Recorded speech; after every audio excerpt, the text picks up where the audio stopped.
Nós estamos estudando Josué capítulo 1, tentando compreender a importância da obra de Deus, compreender que servos fiéis morrem e deixam brechas que precisam ser preenchidas por Josués da vida. Você é um Josué, né?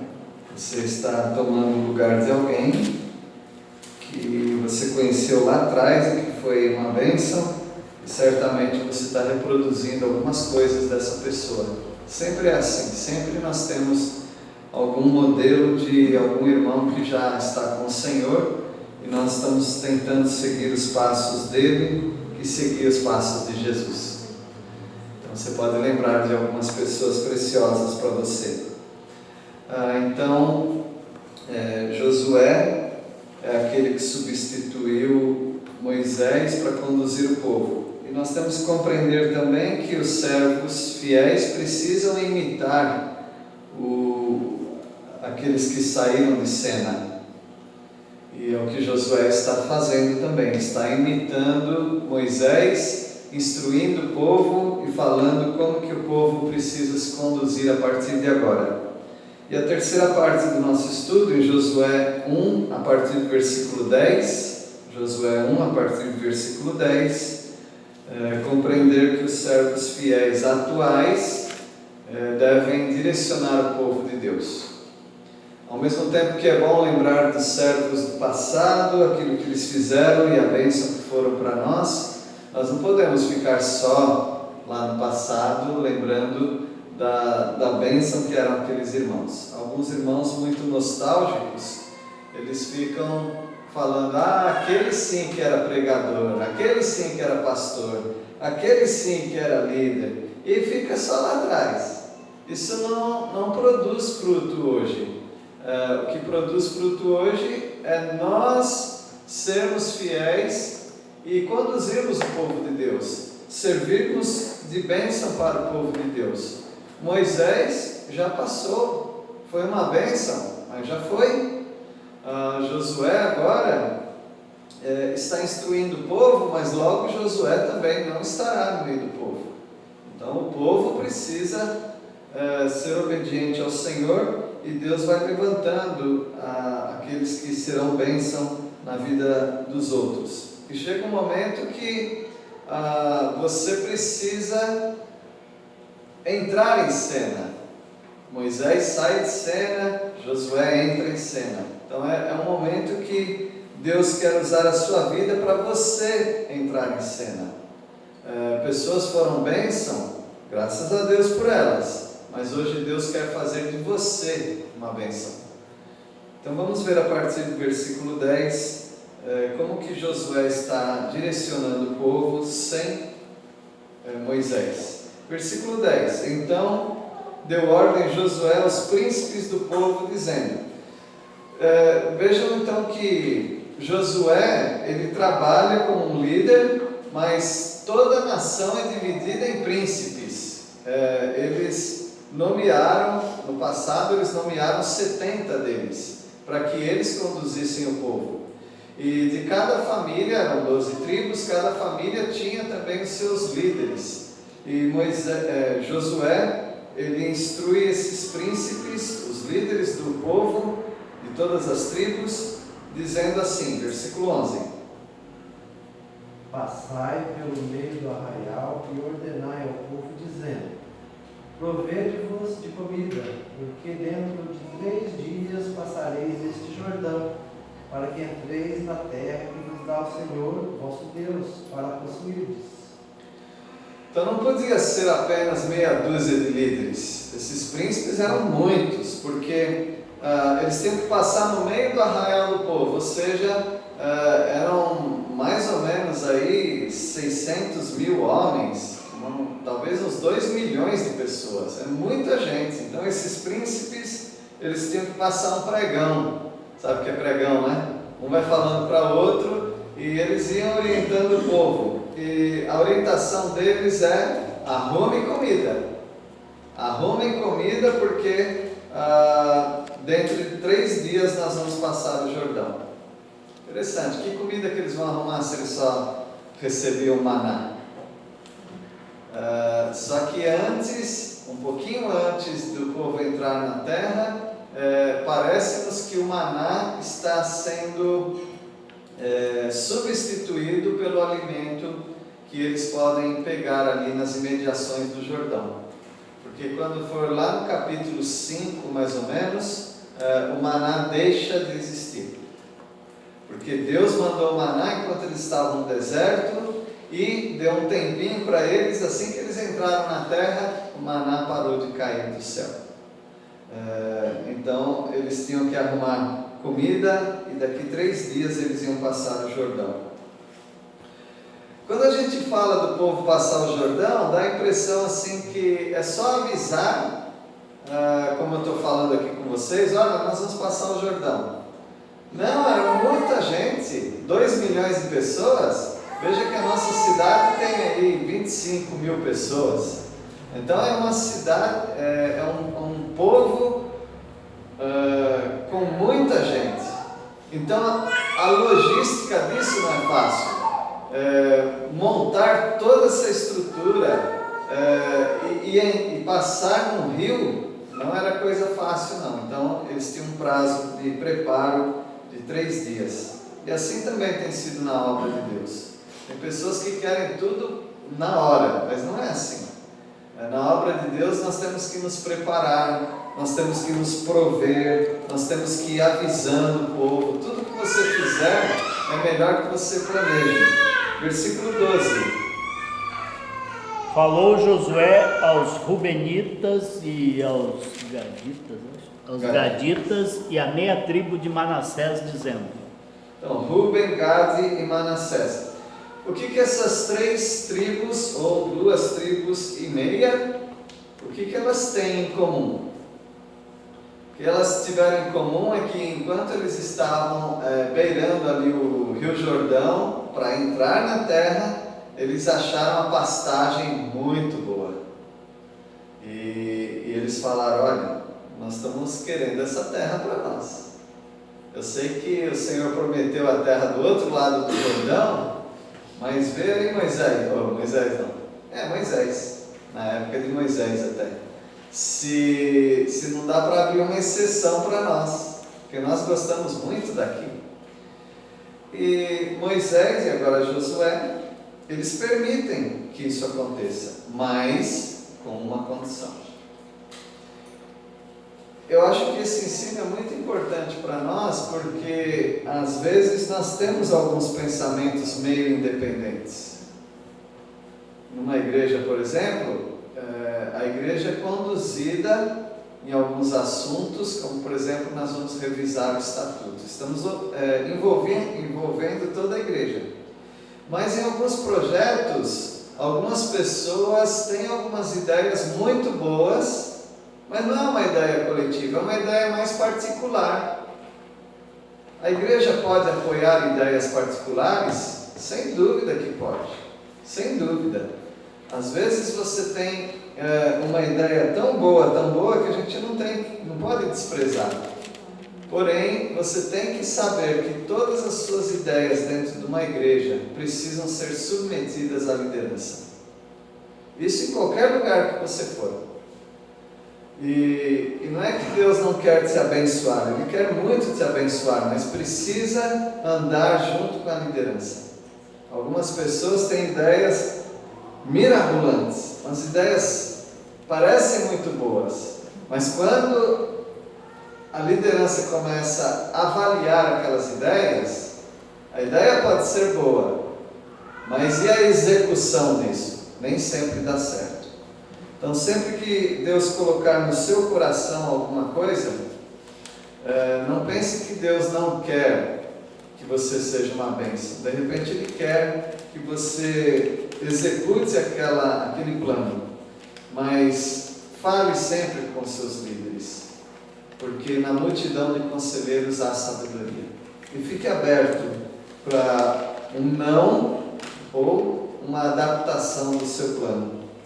Vamos ver qual foi a condição, qual foi o pedido e depois a condição. Versículo 13. Lembrai-vos do que vosso ordenou Moisés, servo do Senhor, dizendo: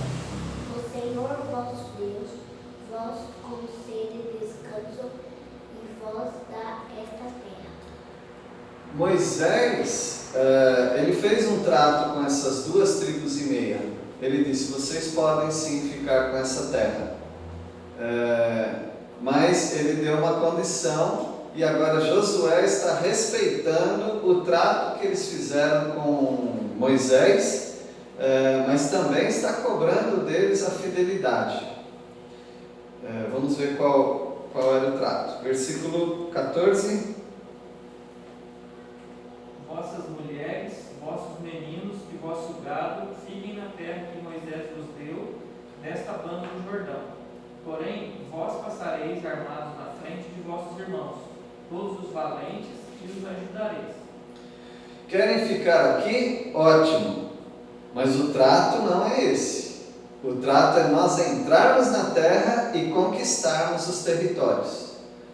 Para sermos justos, então, vocês vão deixar uma equipe aqui e vocês vão na frente dos irmãos e vocês vão guerrear. Vocês vão conquistar terras para os seus irmãos.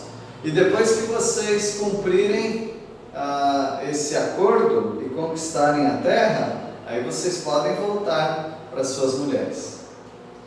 Na verdade, eles não deixaram só as mulheres, eles eram mais ou menos em 100 mil pessoas, 100 mil homens.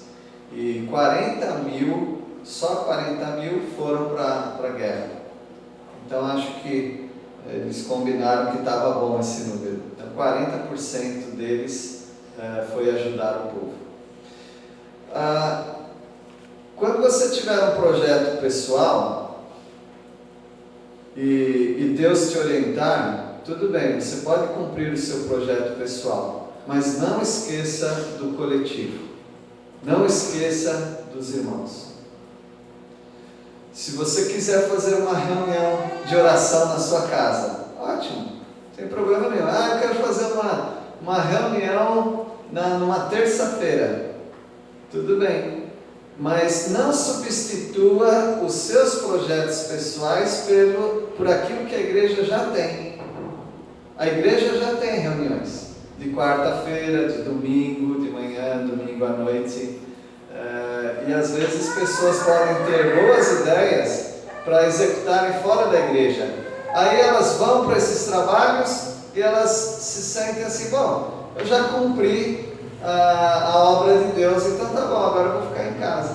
E elas começam então a transferir, quase que transferindo a igreja para o projeto pessoal delas. Não é assim que nós devemos agir na igreja. Conversando com o Joãozinho algumas vezes, né? A gente já tem atividade suficiente. Algumas pessoas às vezes querem se animar. Vamos ter mais atividades? Olha, você está participando das 3 atividades semanais? Irmãos, pensam bem que não é tão fácil assim, concordam? Quem aqui concorda que não é tão simples assim você participar de todos os trabalhos da igreja? Tem igrejas que têm muitos trabalhos, eu acho um pouquinho exagerado. Os jovens, tudo bem, se eles se reunirem todo sábado, tá bom para eles, mas para uma igreja toda nem sempre é fácil fazer isso. Meu lema é aquele que muitos já conhecem: o menos é mais. O menos é mais. Se você conseguir trabalhar na obra de Deus, participando quarta-feira, sábado de manhã, sábado à noite, multiplique isso aí pelo mês, você está participando 12 vezes ao mês. Por ano, agora não sei fazer conta, se fosse 10 meses, 120, né? Dá quanto? 120 e... O ano tem 52 semanas, então daria 156 vezes. 156 vezes do trabalho de Deus. E aí você multiplica isso daí por 5, 10 anos. Então um crente que participa fielmente dos trabalhos que a sua igreja tem, realmente ele já está fazendo bastante coisa. Então não precisa inventar tantas coisas como algumas pessoas querem. Então eu acho formidável ver alguns irmãos que são tão fiéis no trabalho de Deus. Entra mês, entra ano, sai ano, está sempre ali. Mas tem pessoas não, que gostam de um trabalho esporádico, um trabalho assim, especial, trabalhos especiais. Mas quase que não aparece na igreja. Pode acontecer isso. Usando esse exemplo então. Vocês querem esse pasto? Vocês querem morar do lado de cá do Jordão? Tudo bem. Vamos abrir uma exceção, porque Moisés abriu essa exceção. Fiquem aí. Mas saibam, vocês têm trabalho para fazer com o povo de Deus. Vocês sabem que eles morarem ali não deu muito certo. Eles ficaram muito longe da adoração do Senhor, adoração central. E para lembrar, para os filhos deles lembrarem da adoração, eles fizeram um altar. E aí deu a maior confusão, porque falaram assim: olha, eles estão adorando outros deuses. Eles não estavam adorando outros deuses, porque eles estavam longe, eles não podiam ir sempre.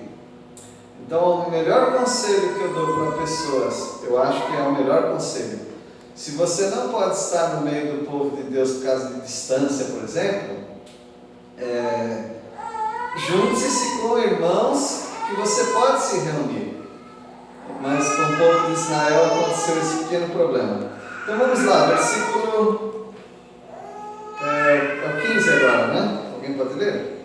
Até que o Senhor conceda descanso a vossos irmãos, como a vós outros, e eles também tomem posse da terra, que o Senhor vosso Deus lhes dá. Então tornareis a terra da vossa herança e possuireis a que vos deu Moisés, servo do Senhor, deste lado do Jordão, para o nascente do sol.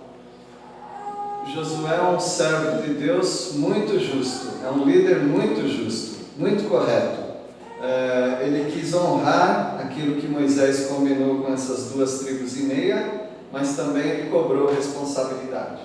Vocês têm esse privilégio, mas vocês têm também essa responsabilidade. E ele falou aquilo que já tratamos, né? Primeiro ajudem seus irmãos, e depois vocês voltam e morem onde é o desejo de vocês.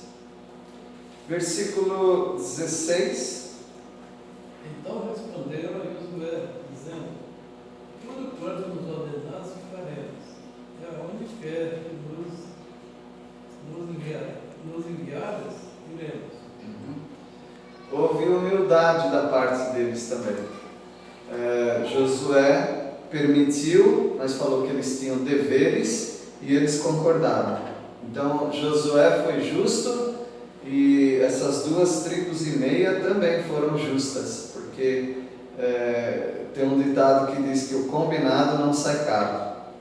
Se você combinou esse preço, não é caro, porque você combinou, é o que está combinado, não tem que reclamar depois que está muito caro. Nós não combinamos isso? Então, dessa maneira, essas 2 tribos e meia também não tem que reclamar nada. Não, Josué, o que você falou está tudo certo, e tudo que você falou nós vamos fazer, mesmo porque foi isso mesmo que Moisés fez. Essa é a importância de ter uma liderança que um não vai contra o outro. Às vezes, por falta de comunicação de uma liderança, um fala uma coisa, aí o outro fala outra, e fica uma bagunça na mente das pessoas. Por isso, uma liderança precisa estar bem harmonizada. E quando eu falo de liderança, é lá na sua casa. O marido e a esposa têm que falar a mesma linguagem, para que os filhos compreendam, para que os filhos não fiquem confusos, se tem mais do que o casal apenas. Versículo 17, pode ler? Como em tudo obedecemos a Moisés, assim obedeceremos a ti. Então somente seja o Senhor teu Deus contigo, como foi com Moisés. Essas 2 tribos e meia disse: nós vamos fazer isso. A gente só pede uma coisa: que você seja fiel igual Moisés foi. Porque se Josué andar igual Moisés, eles estão em segurança. E é muito bom. Não importa, meus irmãos, se uma liderança muda, O importante é se são servos do Senhor. Eu não sei quantos pastores vocês já tiveram, né? Liderando vocês, ou liderança. Eu tive alguns. Quando mudava de um pastor para o outro, algumas pessoas falavam: nossa igreja vai acabar. Porque não dá para imaginar a nossa igreja sem aquele pastor. Calma. O mesmo Espírito que trabalha na vida de um líder, vai trabalhar na vida de outro líder. E de repente, passava uma semana, outra, as pessoas começavam a gostar daquele novo pastor, aquela nova liderança. E elas conseguiam fazer aquilo que elas achavam que não iam conseguir. Então foi uma bênção ver essa transição. E eu só tive a ganhar, porque eu tive ótimos pastores que pregavam muito bem, que amavam o rebanho. Eu louvo a Deus. Eu não lembro de ter nenhum pastor assim que foi um problema na minha vida. Espero que eu não tenha sido um problema na vida deles, né? Então, meus irmãos, não fique cultuando pessoas. Deus usa as pessoas. É claro que a gente acaba gostando de algumas pessoas e tendo uma grande ligação. Mas saiba, os servos de Deus são apenas instrumentos nas mãos dele. Seja um ou seja outro, se forem fiéis, está tudo bem. É o que assim que eles pensam. Moisés era um homem fiel, agora é Josué. Se Josué andar nos caminhos de Moisés, para nós está tudo bem, nós estaremos em segurança. E é isso que eles pediram para Josué, como se eles estivessem dizendo: Josué, seja fiel igual Moisés. É só isso que nós pedimos. Versículo 18. Todo homem que se rebelar contra as tuas ordens e não obedecer às tuas palavras, em todo quanto lhe ordenares, será morto.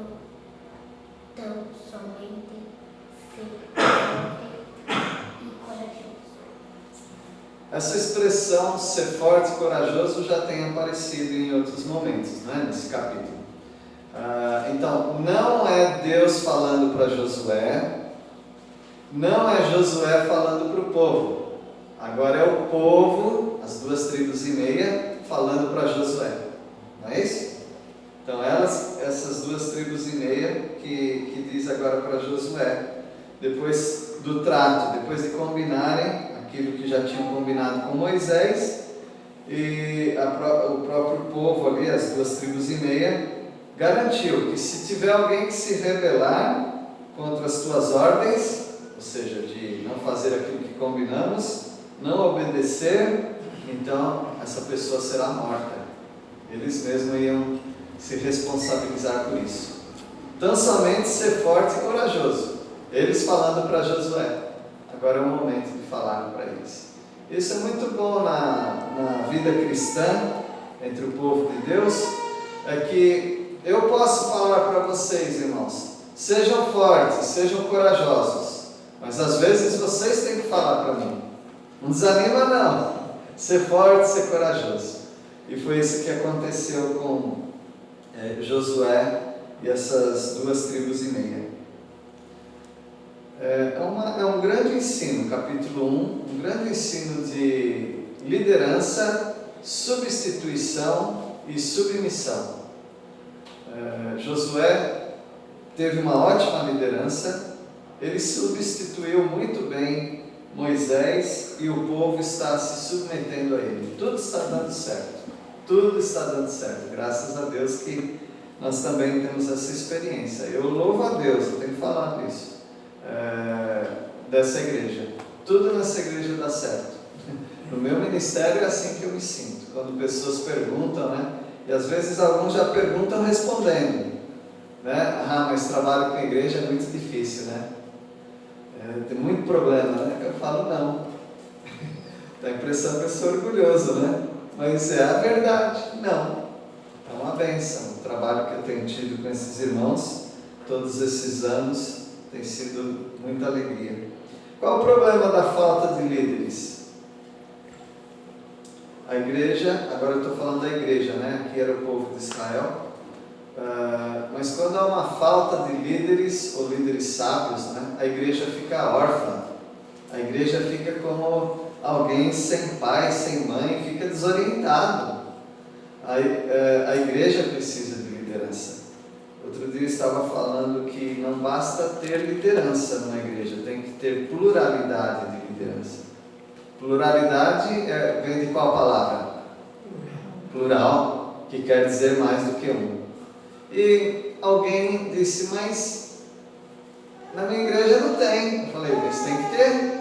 Tem que orar para levantar mais um líder ali, porque uma pessoa só não deve, não é que não pode, porque alguns preferem liderar uma igreja sozinho, mas não pode, não é bíblico isso, porque uma pessoa começa a ganhar muito poder sobre as outras, isso não é bom, tem que ter outros líderes acompanhando, então é uma pluralidade de liderança. Se a igreja não tiver isso, a igreja fica órfã. Também, uma igreja sem líderes, no plural, abre espaço para heresias.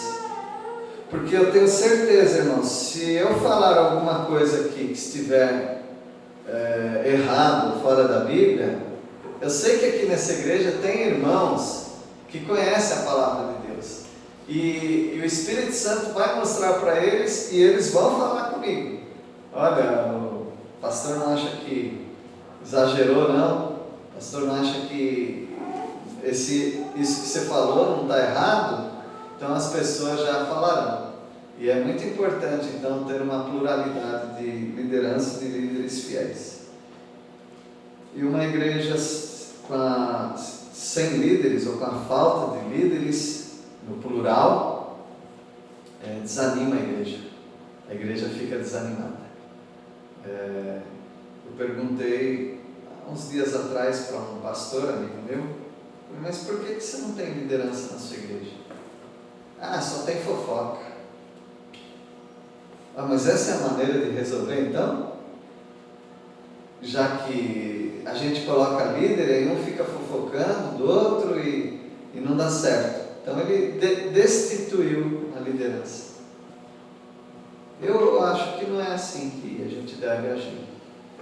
Mesmo porque numa liderança um acaba ajudando o outro. Um acaba supervisionando o outro. Porque há um compromisso de liderança.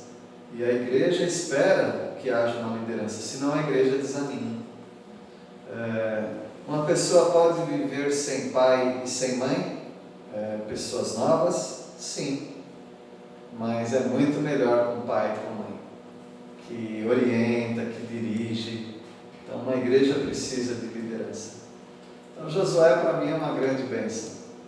Em seguir fielmente o que Moisés falou, em dirigir o povo fielmente e o povo também obedecendo a Josué fielmente. Que Deus abençoe essa igreja, continue sempre a abençoar os irmãos, toda a liderança, e é uma grande alegria trabalhar com vocês.